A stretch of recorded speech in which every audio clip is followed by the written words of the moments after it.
Hello friends, have your cucumber plants stopped growing? Are they producing only a few leaves and showing very slow development? Today I'll explain the 3 main reasons why this happens and how you can help your plants recover. The first reason is a lack of nutrients.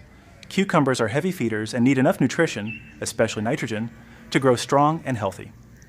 The second reason is that even when nutrients are present in the soil, the roots may not be able to absorb them properly. But the most common reason in spring is cold weather. Cucumbers are warm season plants. When daytime temperatures stay below 15 degrees Celsius and nights drop to 5 degrees Celsius or lower, plant growth almost stops. Cold soil prevents the roots from working efficiently, so fertilizers won't help much until temperatures rise. Once night temperatures reach at least 10 degrees Celsius and daytime temperatures stay around 20 to 25 degrees Celsius, you can prepare a simple yeast fertilizer. Mix 1 tablespoon of dry yeast and 1 tablespoon of sugar into 1 liter of warm water.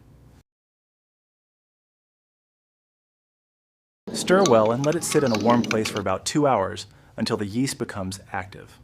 Before feeding, water your cucumber plants with plain water. Then apply about 200 to 300 milliliters of the yeast solution around each plant. This natural yeast solution can help improve soil microbial activity and support healthier root growth when the weather is warm enough. If you found this tip helpful, please like this video, subscribe to the channel, and share it with your gardening friends. Thanks for watching, and I'll see you in the next video.